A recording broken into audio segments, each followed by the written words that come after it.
pies en la tierra, un podcast de Agencia Asturias.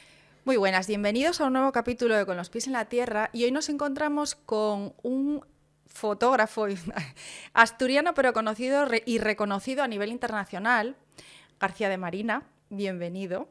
Y voy a empezar haciéndote una pregunta porque antes de fuera de cámaras me decías que no te gustaba que se te calificara como artista. Entonces quiero preguntarte qué es el arte para ti.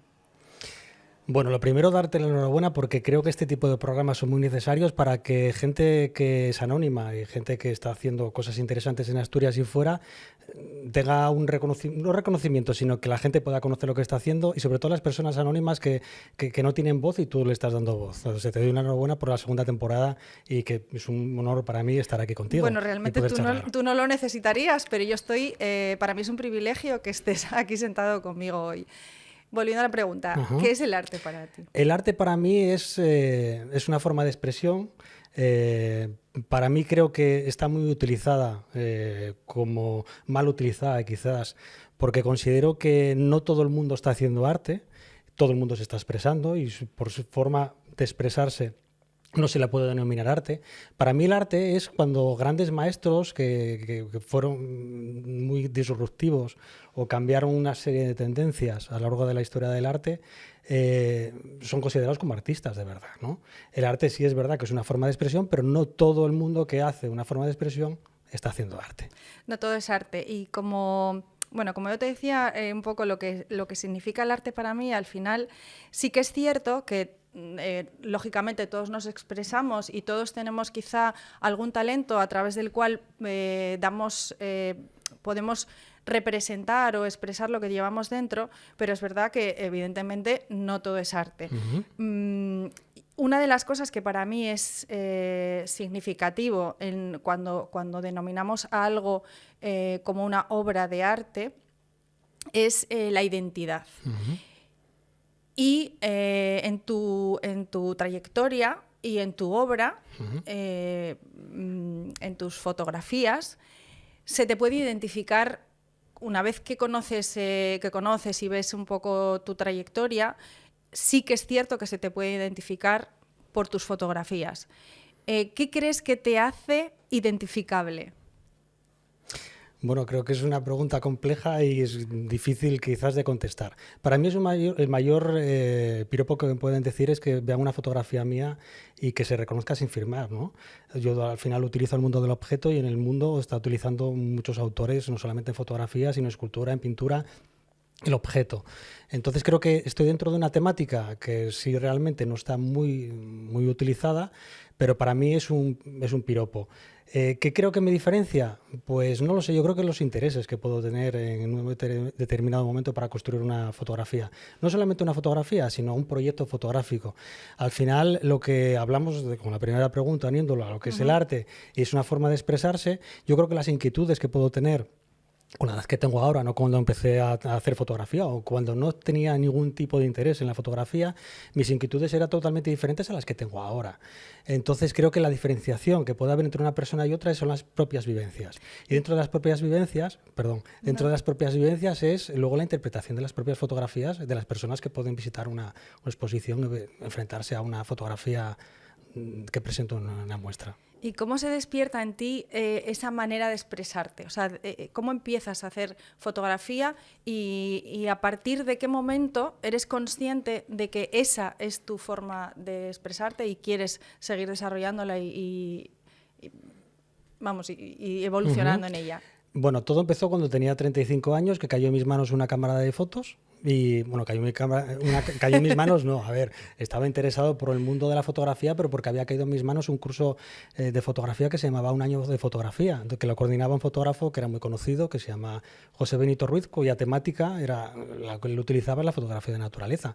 Pero él creó un curso de fotografía durante un año de duración desde la zona de Alicante, en el cual de una forma online, todas las semanas, lanzaba como una propuesta o el curso tenía un año de duración, cada semana hablaban de una temática determinada. Yo por aquel entonces no tenía ningún interés en ningún tipo de arte, además, ni temas culturales, porque en mi familia no había nadie que se hubiese dedicado a eso. Pero sí me llamaba la atención los MUPIs, cómo el tema del marketing, cómo una empresa presenta un producto y lo hacía de una forma ingeniosa para construir una historia, construir una metáfora. Aquel curso, para mí, no empecé, lógicamente, con la temática del objeto, pero vi que con la cámara fotográfica, después de experimentar durante todas las semanas que duraba ese curso, se podía construir historias, se podían contar cosas. Conocí a alguien que fue muy especial para mí, que era una fotógrafa en Londres, que se llama Nancy Folds, cuya temática estaba muy relacionada con la muerte. Utilizaba cristos, utilizaba cruces, utilizaba elementos que estaban relacionados con la muerte. Aquello me empezó a atraer bastante, y había un ilustrador del New York Times que se llamaba Kevin Van Alst, el cual al principio me empecé a fijar y yo decía, ojalá algún día pudiese hacer eso. Eso me incitó a visitar foros de fotografía en la zona de la parte conceptual, y me parecía apasionante cómo gente anónima en aquel momento quería compartir las imágenes que estaba haciendo, construía historias, y yo decía, ojalá algún día yo pueda construir algo así. Y quizás el compromiso personal mío de empezar a gustarme aquello y una forma de obsesionarme con ello, empecé con una primera exposición con 17 fotografías en Gijón, sin ninguna pretensión para nada, y eso me llevó pues a ir poco a poco construyendo un camino. Para las fotografías utilizas objetos cotidianos. Una de las cosas que a mí más me llama la atención es que de lo cotidiano, de lo sencillo, de lo que utilizamos todos los días y vemos todos los días, eres capaz de transmitir conceptos abstractos, complejos y muy sugerentes para la gente que lo ve, que bueno, a cada uno le dirá una cosa, le transmitirá una cosa, pero esa capacidad tuya de llevar de lo cotidiano a cosas como, bueno, uno de los elementos que creo que más utilizas o que utilizas mucho en tus fotos son los relojes, el tiempo, esa recurrencia al paso del tiempo, ¿no? Utilizar relojes de arena, elementos de relojes. Bueno, a mí me llama la atención y tú explicas o has explicado ya en otros sitios que todo empieza en una caja que tenía tu abuela de objetos.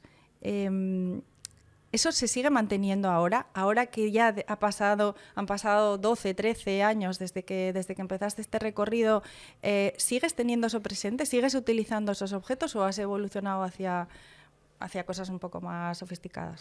Sí, es verdad que el tema del tiempo me interesa mucho. Yo creo que como a todas las personas, cuando vamos cumpliendo años, cuando somos pequeños, queremos que el tiempo avance y que vaya mucho más rápido. Y a veces yo recuerdo cuando era pequeño, que tenía 13, 14 años, me autopreguntaba, decir, ¿qué será de mi vida cuando tenga 30, 40, 50 años? A saber qué va a pasar, ¿no? Entonces ves que el tiempo va avanzando. No eres consciente de que va a haber un final. Pero hay una determinada, yo creo que edad, cuando empiezas a pensar que empieza a haber una cuenta atrás. Y sí es verdad que el tiempo me interesa, no solamente con los relojes de arena, con esferas de reloj, sino eso me llevó a poder contar historias con secuencias fotográficas. Unir no únicamente una imagen, mostrar solamente una imagen, sino unir 2, 3, 4 o 5 fotografías que cuenten una historia. Y ahí el tiempo, aunque no sea un objeto que esté relacionado con el tiempo, está de alguna forma presente, ¿no? Y sí es verdad que no quiero caer en la redundancia de repetirme mucho con el tiempo, que alguna vez me dijeron que parezco el hombre del tiempo. Pero sí es verdad, y hay muchas imágenes bueno, el tiempo, la vida, porque todo está relacionado. Al final la vida es limitada y hace... O sea, o por lo menos a mí me hace reflexionar sobre eso, ¿no? Sobre la brevedad de la vida y las... pues eso. Sí, es que la vida es muy breve. Yo creo que claro, somos conscientes cuando vamos cumpliendo años o cuando tenemos hijos y ves que el tiempo, al pasar del tiempo, cuando se van haciendo mayores, que dices, ¿qué mayor se está haciendo? Pero es que tú también te estás haciendo mayor. Y quizá no somos conscientes de ello, ¿no? Lo que decías de la caja de costura de mi abuela... Por eso, si tu infancia sigue estando presente. Sí, y yo creo que recuerdo muchas, cuando tomo imágenes con unas tijeras o con una aguja de hilo, una bobina de hilo, pues me hace recordar aquello, ¿no? No quiero caer, como el tiempo, en utilizar siempre ese tipo de elementos porque afortunadamente estamos rodeados de muchos objetos en nuestra vida cotidiana. Y se pueden contar muchas historias con ellos, siempre dan muchas posibilidades, ¿no? Pero sí, para mí es Mira, algo otra muy cosa que me importante. llama la atención de todas las fotografías que he visto tuyas son las felicitaciones de Navidad. Ajá. Bueno, Desde unos imperdibles ujú, hasta una bobina de hilo, sí, hasta...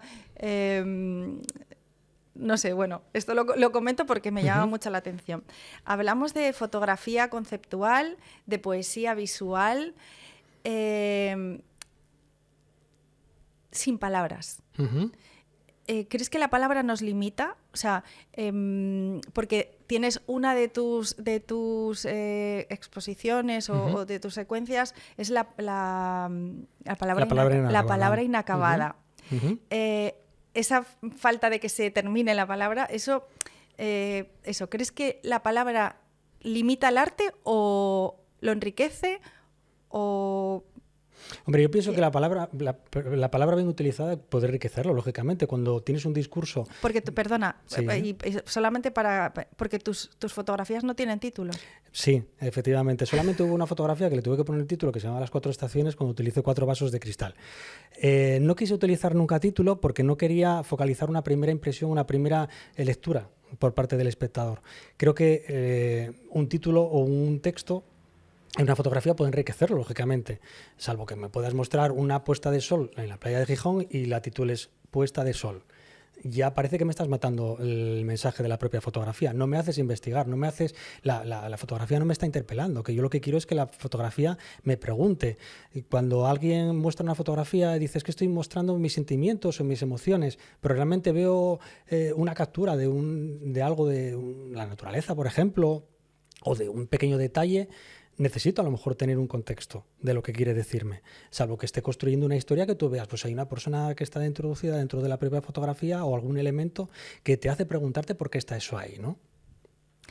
¿Quién es Joan Brossa para ti? ¿Qué representa Pues Joan Brossa Brossa? son los orígenes de la poesía visual en España. Además, hablábamos antes que yo creo que toda esta historia este camino que estoy recorriendo es a base de la persistencia. Tuve un compromiso personal ya desde el principio de que yo le quería gritar al mundo de lo que estaba haciendo, y recuerdo una vez que estaba viendo un programa en la 2 de televisión española que se llamaba Imprescindibles, y le dedicaban a la obra de Joan Brossa. Yo ya le conocía, y la Fundación Joan Brossa conocía lo que estaba haciendo porque una vez me etiquetó en Twitter, en algún momento cuando se llamaba Twitter, ahora X, y que yo me hice una ilusión enorme. Fue acabar de ver el programa y decir, ojalá algún día me pueda unir a la obra de Joan Brossa, algo impensable, ¿no? Pues yo escribí a la Fundación Brossa, me conocían en aquel momento y gracias al Principado y a la Fundación Brossa pues se llevó a cabo una exposición conjunta con poemas objeto en el Museo Bárjola de Gijón, siempre desde la distancia y como una especie de homenaje al gran maestro de los orígenes, para mí, que considero, de la poesía visual en España. Y el hecho de poder hacer esa exposición de tus obras en paralelo, que además me fijé que Diálogo 2 tiene mucho de simbolismo porque es un diálogo entre tus fotografías con las suyas, Sí. y además se inauguró el día 2 del 2. No recuerdo qué año, pero sí fue un 2 de febrero. En 2018. Y digo, jolín, hasta ese detalle. Pues te soy sincero que no recuerdo que fuese el 2 del 2. Pues yo te has fijado mucho en eso. Sí, soy observadora. Soy muy observadora, sí. Sí, pero me llamó la atención. ¿Qué pretendías en esa exposición de tus fotografías con las suyas? ¿Cuál era tu objetivo? Primero era unirme al gran maestro de la poesía visual, y luego trataba de hacer algo que tuviese un peso consistente, en el sentido de que lógicamente el bagaje que vas teniendo a lo largo de tu trayectoria te va a ir abriendo nuevos campos, nuevos discursos, porque al principio yo recuerdo que para mí era muy complicado los medios de comunicación contar lo que estaba haciendo, porque sí necesitas ir experimentando y que haya un pozo dentro de ti para poder contar lo que estabas haciendo. Entonces, ¿qué quería en aquel momento? Aparte de unirme, Eran como 20 diálogos en el cual estaban hablando sus obras con mis fotografías de cosas similares, de metáforas que iban por el mismo camino, de elementos opuestos. Y lo que trataba, aparte de diálogos, que era un diálogo a dos, para mí lo importante es que fuese un diálogo a tres, que fuese la persona que fuese a visitar la exposición, que viese las dos, viese el resultado, entendiese una historia que había en una de ellas, la historia en otra, y que iniciase una nueva historia y que la hiciese como suya. Para mí era lo importante eso, porque para mí lo importante... Yo no soy importante para nada. Y si tiene que ser algo importante aquí, que tampoco, son las fotografías, que tampoco creo que sean importantes. Pero para mí lo importante, lo que puede ser, es la interpretación, o si una fotografía realmente te interpela, te pregunta, y tú quieres investigar en ello. Para mí lo que enriquece realmente la fotografía es la puesta en escena del propio espectador. Bueno, a nivel técnico, o sea, tu trabajo es increíble porque... según he leído, no editas las fotografías. Es decir, la fotografía que haces es lo que nosotros podemos ver sin en el RAW cuando sale, no está editada, no está maqueada, no está nada. ¿Qué importancia tiene la luz para ti en las fotografías? Mira, de las 1.500, 1.600, 2.000 fotografías que tengo, puede haber 5 o 6, con los dedos de la mano se puede contar que hubo que editar, pero porque era totalmente imposible construir esa fotografía. Además, yo quiero saber muy poco de Photoshop, porque muchas de las cosas se podían resolver con Photoshop, pero quiero la parte artesanal, la parte manipulativa de las manos, de poder construir algo y que sea como un pequeño desafío de decir, ¿cómo puedo conseguir esto? Lógicamente es muy importante la luz. Al principio utilizaba luz natural y utilizaba una luz que entraba por una ventana de una forma lateral y con ello iluminaba. La necesidad de seguir contando historias cuando no había luz me llevó a utilizar luz artificial, pero nunca utilicé elementos fotográficos como ventanas de luz o ese tipo de elementos. Utilizaba un televisor que tenía en un salón como fondo, ponía una tabla de madera delante de él y quería con los mínimos elementos, con cosas muy rudimentarias. Digamos que el único elemento fotográfico es la cámara, la tarjeta y el ordenador para poder ver las fotografías. Y luego es importante que salga de cámara ya la imagen, porque le quiero mostrar a la gente la propia realidad. Cuando me hicieron, el Ayuntamiento de Gijón me hizo un par de años aquí una muestra, un tipo retrospectiva, con 250 fotografías, que para mí eso fue volver a casa después de unos años y mostrarle a la gente lo que había hecho. Por el mundo mostré algunos de los objetos y a la gente le llamaba la atención que eran pequeños elementos, y que eran reales. Es que la persona que vea alguna de las fotografías es como si estuviese conmigo cuando estoy tomándolo, porque estoy fotografiando la realidad. Sí es verdad que cuido mucho pues la perspectiva, el ángulo, porque hay pequeñas trampas para poder sujetar algunos elementos. Utilizo plastilina, utilizo pegamento, pero eso no es la parte que no quiero que vea la gente. Lo que quiero que vea la gente es la fotografía final y que vea la historia, no que se pregunte cómo pudo haber conseguido esto. A mí me parece increíble porque hay dos cosas, ¿no? Uno es cuando ves algo y dices tú, ostras, esto quiero captarlo. Y otra cosa es que tú te imaginas, tú ya ves las cosas antes y haces lo que quieres hacer, que tú ya ves antes de tenerlo hecho. Ahí entramos en el mundo de la creatividad. ¿Cómo se genera el proceso? O sea, ¿cómo funciona la creatividad o tu creatividad? Porque claro, hay gente que no tiene esa capacidad. O sea, eso es un talento enorme, el poder en tu imaginación o tú ya ves las cosas antes de tal y lo que buscas es plasmar lo más objetivamente posible eso que tú ya tienes en la mente, ¿no? Sí. Mi creatividad funciona como cualquier persona. Es decir, todos somos creativos y a lo largo del día tenemos cientos de ideas. El problema es que la gente no suele llevarlas a cabo, esas ideas. La diferencia que puede tener otra persona y que puedo tener yo es que esas ideas las llevo a cabo. En creatividad dicen que si más tienes una idea y no la llevas a cabo en 72 horas, no la vas a llevar a cabo. Yo la trato de llevar a cabo. Además, yo voy tomando nota de pequeñas ideas que me vienen, la tomo nota en el móvil. Y yo recuerdo que hace 3 o 4 años tomé nota hice como un pequeño libro de todas las ideas que había tenido durante el periodo de 8 o 9 años, porque yo tomaba nota en el móvil, mandaba una copia de seguridad al email y habían salido 7.000, 8.000, 9.000 ideas, de las cuales tengo un libro que a veces tiro de él y a veces me vienen cosas y decir, ¿cómo se me puede haber ocurrido esto, ¿no? Y empiezo a tirar del hilo para poder llevarlo a cabo, ¿no? Entonces, mi creatividad funciona porque tengo objetos que me llaman la atención, que puedo contar alguna historia con él, pero sobre todo es por pequeñas inquietudes. Por ejemplo, cuando tuvimos el tema de la pandemia, bueno, me sentía como cierta deuda de poder contar algo sobre eso.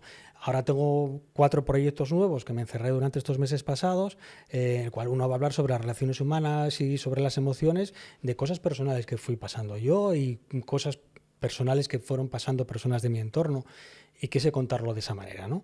Pero parto de la base que todo el mundo es creativo y tenemos que pensar así. Lo que ocurre es que como hay un sector de la sociedad que es mucho más creativo, que son los niños, y qué es lo que ocurre para que dejemos en algún momento nosotros de pensar que todo está hecho, de que nos da vergüenza a contar las cosas por miedo a que él dirá, que a lo mejor es algo absurdo, y es todo lo contrario. De hecho, bueno, tu obra empieza o tomas conciencia de tu creatividad a partir de las huellas de la fotografía conceptual como representación de las cosas, con las huellas de tu hija pequeñita. Sí, cuando tenía 4 años salí de la bañera y dejó unas huellas y en aquel momento quise representarlas. Había un concurso de fotografía que estaba relacionado con el pie, que creo que era por la zona de Extremadura. Y al relacionar aquella idea de aquella temática del concurso, ver aquellas huellas, pues quise recrearlas, y eran pequeñas huellas hechas con una jeringuilla con agua y de forma muy rudimentaria, con un flexo que tenía en una mesa, y era como un tapete de estos de cuero que se ponen en las mesas para poder para escribir encima de él. Pues las dibujé ahí con la cámara sin tener conocimientos ni de iluminación, ni de perspectiva, ni utilizando el diafragma, ni nada de eso, ¿no? Entonces, por eso le tengo mucho cariño a aquella fotografía, porque impensable de que con aquella fotografía se iniciase un camino que me ha ido a recorrer todos estos años. Sí, además es muy simbólico. La siguiente fotografía, que es la de la cáscara del huevo con las huellas del pollito. Y después he visto también otra, que tienes otra del pollito, de la cáscara con un huevo con el sello Superman. Ah, sí. Sí, que tiene la cáscara abierta y el propio huevo con Superman, ¿no? Además eso, es que la cáscara, el huevo, que es como el inicio de todo, ¿no? Cuando se abre, y dices que te identificas con esa cáscara, o sea, en ese camino, en ese despertar. Sí, como si empezase a ver las cosas de otra manera, de las cuales no me había fijado nunca. Sí, es verdad que mis padres me decían que de pequeño que era una persona muy observadora, pero no pensé, yo creo que fueron casualidades de la vida, ver una serie de cosas, ver una serie de elementos, ver un tipo de arte determinado y de repente decir, a lo mejor yo puedo contar esto, puedo empezar a contar las historias de esta forma, ¿no? Al principio de una forma determinada, pero con el trayecto del tiempo pues vas madurando de alguna manera y empiezas a contar las historias de una forma más personal, que las personas que ven pues identifican lo que estás haciendo con esa personalidad. Después, a partir de las fotografías individuales, sientes la necesidad de crear series para contar historias con series de fotografías. Y tienes un par de... la serie Inocentes. Primero hablas de los 5 sentidos, los 7 pecados capitales, Inocentes, la palabra inacabada. En Inocentes, aparte de tratar conceptos abstractos, profundos, de lo que es el ser humano y que nos atañe, en Inocentes creo que hablas de... es una denuncia, ¿verdad?, de las injusticias en el mundo. Y te metes en un tema muy sensible. ¿Cuál era tu objetivo con Inocentes? Pues mira, el objetivo Porque además viajó por todo el mundo. Sí, el objetivo fue querer contar... fue realmente por una invitación para un festival de fotografía que se desarrollaba en Myanmar, en la antigua Birmania. Era un festival referente sobre fotoperiodismo. Me invitaban a hacer un proyecto sobre fotoperiodismo, pero dentro de la temática del objeto. Yo recuerdo, siempre lo cuento, que estaba en el aeropuerto de Barajas para irme a Suecia a un encuentro fotográfico y en aquel momento no sabía, digo, ¿cómo puedo preparar? Recibí un email con esa información y no sabía cómo representarlo. Recordé que hacía unos años había hecho una fotografía en la cual un tablero de ajedrez está sostenido por los peones y por encima, apoyados en el propio tablero, pues está el rey, la reina, el caballo, digamos las piezas que tienen más valor en el ajedrez, y empecé a tirar con aquella fotografía. Y me di cuenta que se podía contar muchas cosas, por la simbología que tenía cada pieza del ajedrez, por el propio tablero que hablaba sobre el territorio. ¿De cuántas fotografías estamos hablando? De aquella cuando el camino en el avión, que además yo recuerdo que había una persona al lado y yo estaba haciendo dibujos con piezas de ajedrez y le llamó la atención de qué estar haciendo, fueron como 20 que se mostraron allí en Myanmar. Vi el potencial que podía tener aquel proyecto y lo quise continuar. Todos los proyectos trato de cerrarlos con un número de fotografías determinado. Y aquí se podía haber hecho cientos de imágenes contando con todas las piezas del ajedrez. Paré con 48 historias, porque lo quise relacionar al año 1948, que fue la Declaración Universal de los Derechos Humanos en París. Y fue un proyecto que estuvo en Emiratos Árabes, en Hungría, estuvo aquí en España y recientemente estuvo en el Centro Nacional de la Fotografía en Portugal.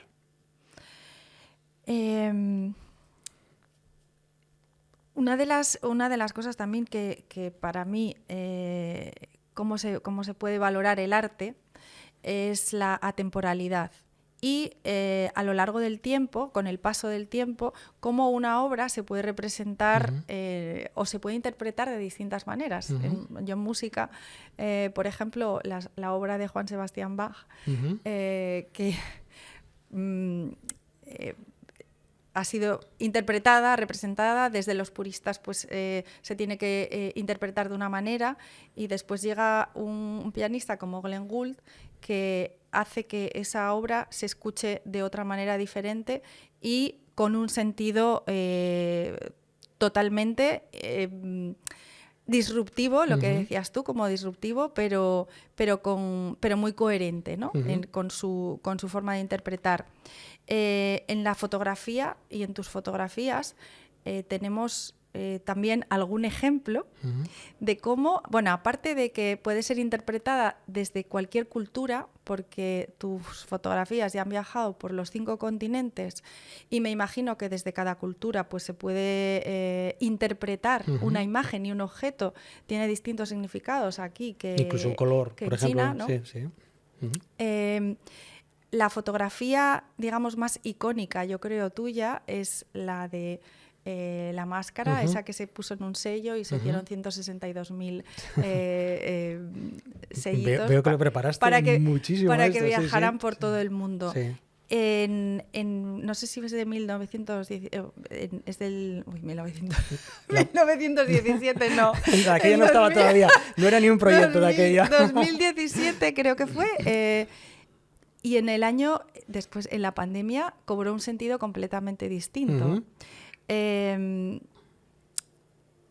¿Cómo se te ocurrió? Bueno, era una denuncia de la contaminación ambiental o de lo que estaba pasando en el mundo. ¿Cómo se te ocurrió hacer esa fotografía? Mira, pues esa fotografía era porque mi hija tenía el globo terráqueo y yo estaba tomando, no sé, se me ocurrió poner una máscara de gas y recuerdo que estaba tomando un café con un amigo, le dije, tengo un globo terráqueo y estoy buscando una máscara de gas. Y dice, yo tengo un amigo que tiene una máscara de gas, y fue como unirlo. Y yo no manipulé ni la bola, ni el color de la máscara, ni nada. Parece que al unirlo guardaba una proporción en el tema de los colores, ¿no? Y aquella fotografía la hice cuando en la exposición junto a Joan Brossa. Aquello sí era cuando quería hacer una denuncia sobre... Es del año 2016. Quería hacer una denuncia sobre la contaminación del mundo. Lo que hablas de la temporalidad. En 2021 de repente Correo saca un sello con una fotografía que yo todavía no me creo que una de mis fotografías esté circulando por ahí por el mundo que sea un sello.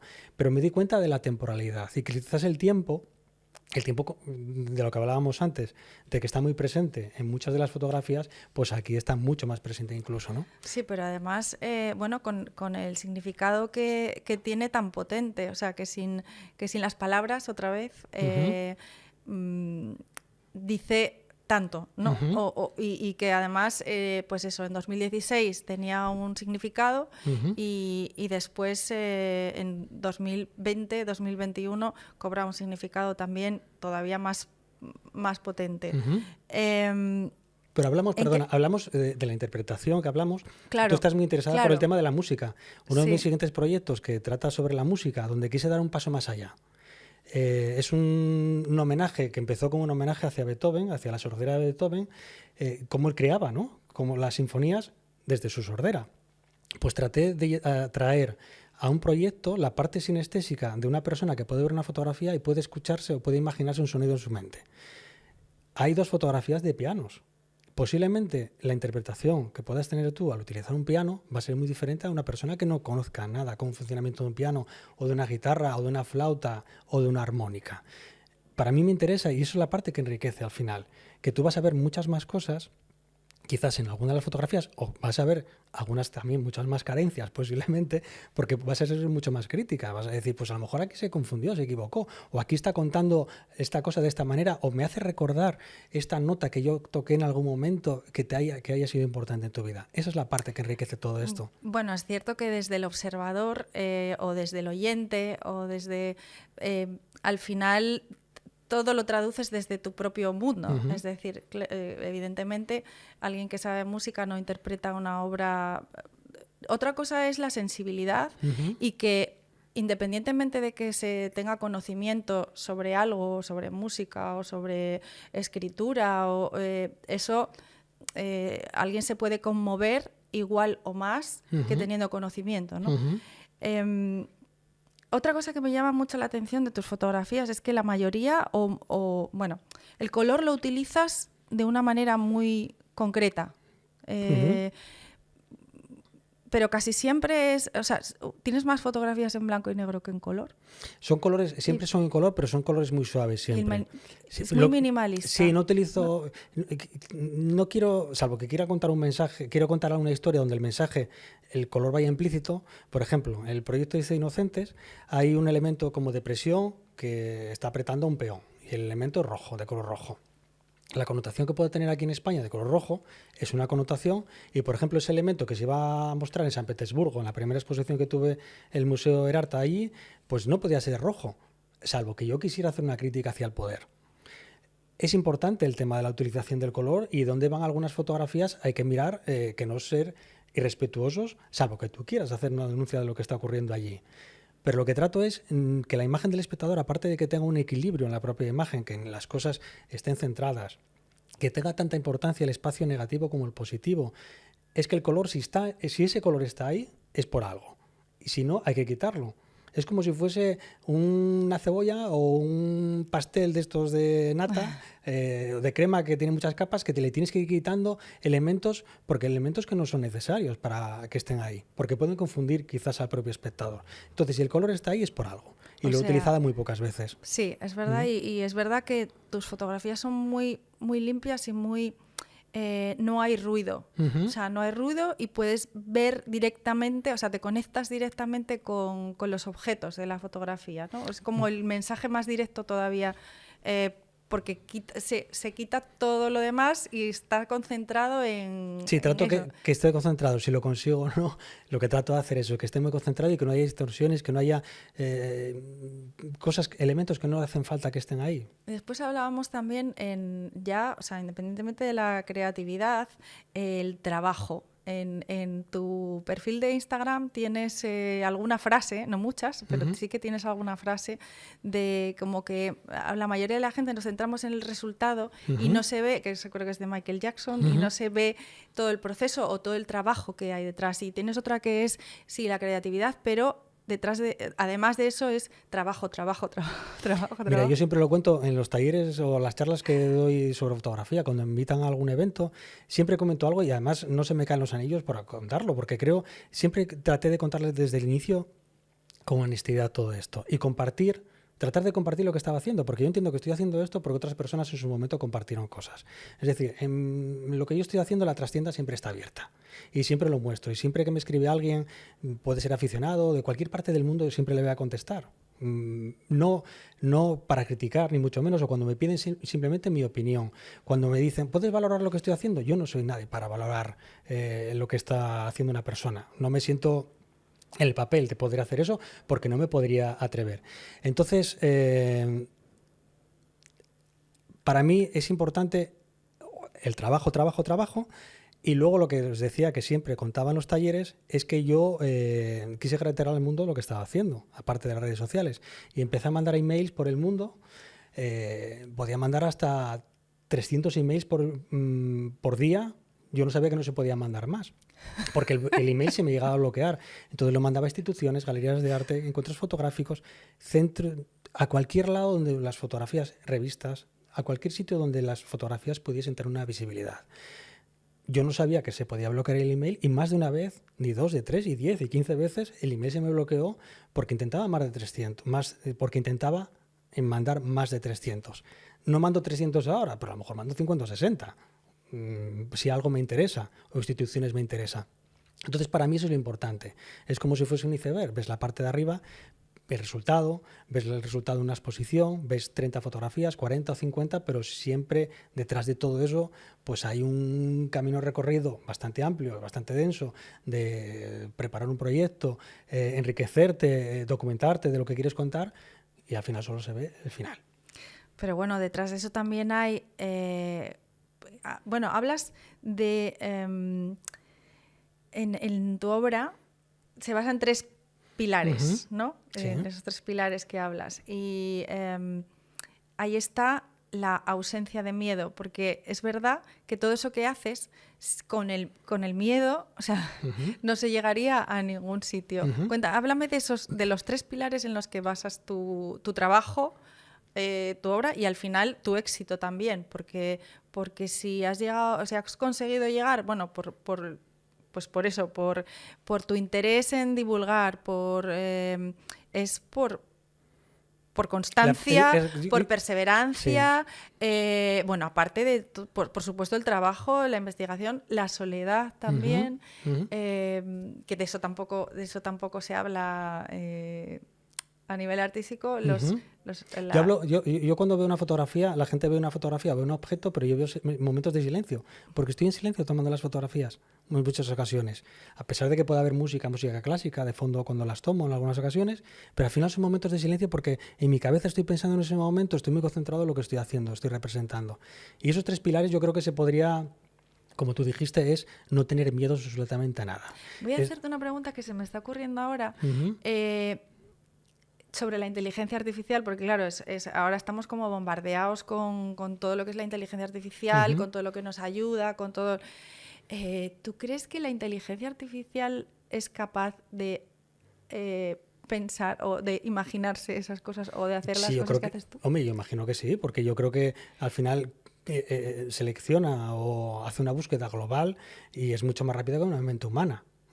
Tengo claro que puede sobrepasar a una mente humana. Lo tengo claro. Y entonces, ¿cuál es el valor de lo que hacemos como proceso, en el proceso creativo? Porque al final, es verdad, acaba siendo la expresión o te expresas a través de lo que haces, ¿no? Pero ¿crees que puede sustituirnos? O sea, que puede... Sí, yo creo que y hay mucha gente que lo utiliza de una forma muy digna, o sea, de una forma notable y muy respetable, la inteligencia artificial, pero creo, en mi caso, por ejemplo, si yo genero algo por inteligencia artificial y no entiendo lo que estoy mostrando ahí, yo, detrás de cada una de mis imágenes, siempre hay una historia personal o algo que he vivido cerca y yo te lo voy a contar. Pero eso tiene valor para ti y para los demás. Al final, si ven... Bueno, lo que ocurre que en redes sociales, por ejemplo, o estamos tan masificados con imágenes que llega un momento que no reparamos o no le prestamos atención a pequeños detalles. O queremos ver imágenes de una forma muy rápida. Queremos la inmediatez. Quizás la pausa, la tranquilidad, el poder observar una fotografía, el poder coger un libro en papel y leerlo tranquilamente, eso sí es verdad lo que se está perdiendo. Quiero pensar que hay gente que seguimos todavía con esa tranquilidad y esa honestidad de poder contar cosas que no sea a través de la inteligencia. Yo utilizo la inteligencia artificial y si digo para qué lo utilizo es muchas veces para buscar información de museos o de instituciones o emails de contacto. Es prácticamente porque me genera o me da un banco de datos importante para ponerme en contacto con quien sea. Y volviendo un poco a lo que decías de antes, si a alguien le puede servir, el tema de los miedos. Yo creo que los 3 pilares se puede resumir en no tener absolutamente miedo a nada y decir, ¿y por qué no? Es hacerte la pregunta, ¿por qué no? Yo, mira, en junio estuve en Nueva York. y llegué a contactar con el MoMA. Estoy hablando con el departamento de fotografía del MoMA. A mí me dices, cuando hice la primera exposición aquí en Gijón, que iba a llegar a hablar con el departamento de fotografía del MoMA y que uno de mis libros le van a meter en la librería, en la biblioteca del MoMA, digo, ¿estamos locos o qué? Pues el último proyecto de todos que hice, el último proyecto, lo tienen ahí el departamento de fotografía, que no sé si va a salir o no, pero para mí ya es un premio que el libro esté allí y que el proyecto se llegue a valorar o lo lleguen a ver las fotografías. Es un proyecto, ya te digo, que es el último de todos. ¿Con esto qué quiero decir? Que no hay que tener absolutamente miedo a nada. ¿Por qué no puedes llegar a escribir a alguna institución o alguien que veas muy lejano? Por el documental que viste, participa Steve McCurry, que es el fotógrafo de la niña afgana. Sí. Yo cuando lo conocí en Emiratos Árabes, yo me acercaba allí, que recuerdo que parecía Paco Martínez Soria con un libro de él, a ver si me lo firmaba. Y para mí eso ya era algo muy grande. Y al final pasamos una semana juntos y pasé con su familia. Seguimos en contacto, nos whatsappeamos de vez en cuando y él participó en el documental, que es oro los 30 segundos que él dice. ¿Por qué no? ¿Por qué no? Las cosas hay que intentarlas, porque el no ya lo tienes. Y hay muy poca gente que a lo mejor lo intenta no lo intenta por el miedo al que dirán o que no me van a contestar. Pues si no te contestan, no te contestan, pero tú inténtalo. ¿Por qué no lo vas a intentar? Bueno, eso solo se puede hacer desde la humildad. Quiero decir, el hecho de que yo creo de que hayas recorrido este camino, que es eso, que hayas visitado y que tu obra se conozca en los 5 continentes, en Norteamérica, Sudamérica, Australia, Asia, ¿no? Solo se puede conseguir, yo creo, desde la humildad y desde la continua evolución y el aprendizaje. Porque eso, conociéndote, vamos. Por eso yo pienso que siempre voy a estar en un estado de aprendizaje y que por eso yo pienso que no soy nadie, absolutamente nadie, para decir a alguien esto lo estás haciendo bien o esto lo estás haciendo mal. O tus fotografías no son... No, yo jamás diría algo de eso. Y antes lo hablábamos, que para mí la frase primordial es como se llama este programa, con los pies en la tierra, ya desde el principio. Pero no hay nada disfrazado en el sentido, bueno, voy a tratar de mostrar una imagen de esta manera. No, es que es mi forma de ser. Yo quiero compartir lo que estoy haciendo y me siento tan agradecido, pero tan agradecido a estar en México, en Cuba, en San Petersburgo, en Australia, en Japón, en Estados Unidos, y era algo impensable para mí. Entonces, para mí, todos esos pasos que estoy dando es un regalo. Pero es un regalo que me está dando mucha gente. Porque recuerdo a los inicios, en redes sociales, por ejemplo, la gente pues compartía mis fotografías, empezaban a comentarlas. Y algo que decías, que si la foto de Navidad con unos imperdibles... Sí. Yo me empecé a deber mucho a la gente que me seguía y como especie de regalo a toda esa gente empecé a hacer 2 fotografías que ya empiezan a ser como un desafío bastante complicado, que es una para el Día de Asturias y otra para el Día de Navidad y me emociona, de verdad, realmente me emociona mucho cuando la gente cuando les digo, de la semana que viene voy a compartir ya la fotografía de Navidad y me dicen, ya estábamos esperándola. A mí todo eso me emociona muchísimo, me emociona cuando paseas por Gijón y alguien te para y lo primero que te dice, ¿pero qué estás en Gijón? Y digo yo, a ver, normalmente estoy en Gijón, hago exposiciones por ahí, voy y vengo, pero mi ciudad es esta y mi casa está aquí en Gijón, ¿no? Pues ya ves, dos cualidades tuyas, humildad y ser agradecido. Bueno, sí, siempre traté de ser muy agradecido. Sí, gracias. Bueno, y para terminando, ¿qué te queda por hacer? O sea, ¿qué proyectos tienes? ¿Hay algún proyecto? Pues como te decía, hay 4 proyectos. 2 de ellos se verán dentro de unos años y otros 2, que es el de las relaciones humanas y sobre las emociones, se verá aquí en España el año que viene. Y luego el que te decía de Beethoven sobre la parte sinestésica, la parte de la música, lo voy a presentar en Filipinas en mayo, en un museo en Filipinas, y voy a volver en 2027 a San Petersburgo. Tengo el privilegio de tener la 3ª exposición allí en museo, es el Museo de Arte Contemporáneo Privado más grande de Rusia. Sí. Y luego, entre medias, pues tengo una exposición nueva en una galería en Londres y hay una serie de instituciones con las que estamos hablando para ver si llegamos a un acuerdo durante estos próximos años, pero tengo exposiciones hasta el año 2030. Pues yo solo puedo invitar, decirle a todo el mundo que se acerque que te busque y que conozca tus fotografías porque no dejan a nadie indiferente. Pues muchísimas gracias. Y bueno, para terminar voy a hacerte algunas preguntas así rapiditas que hago a veces a los invitados. ¿Mar o montaña? El sonido del mar. ¿Día o noche? La noche para reflexionar y el día nublado para fotografiar? ¿Dulce o salado? Hasta hace unos años dulce, pero ahora me está gustando mucho más lo salado. ¿Reloj de arena o reloj de Esfera de reloj. Sí. Reloj de arena, por el sonido que tiene la arena al caer. Me recuerda mucho a la lluvia, que es algo muy importante para mí. Estar en casa y estar escuchando cómo caen las gotas de agua me hacen recordar mucho eso y es que me apasiona ese sonido. ¿Rock o clásica? Música clásica. ¿Lápiz o bolígrafo? Lapicero, porque firmo las fotografías siempre con grafito. ¿Blanco o negro? Yo creo que las cosas hay que escribirlas con negro sobre fondo blanco. O sea, los dos. Y eso, ¿un sueño por cumplir? ¿Con algo que te emocione pensar que puedes llegar a conseguir? Seguir tratando de emocionar a la gente. No emocionar, sino seguir intentando que la gente reflexione con las imágenes, con las fotografías. Pensar que voy a tener esa capacidad de poder seguir contando historias y que voy a tener esas vivencias personales para poder seguir transmitiendo las cosas que estoy viviendo. No tengo ninguna duda. Pues muchísimas gracias. Bueno, muchísimas gracias a ti por estar con nosotros y hasta aquí el capítulo de hoy. Nos vemos en la siguiente parada. Con los pies en la tierra, un podcast de Agencia Asturias.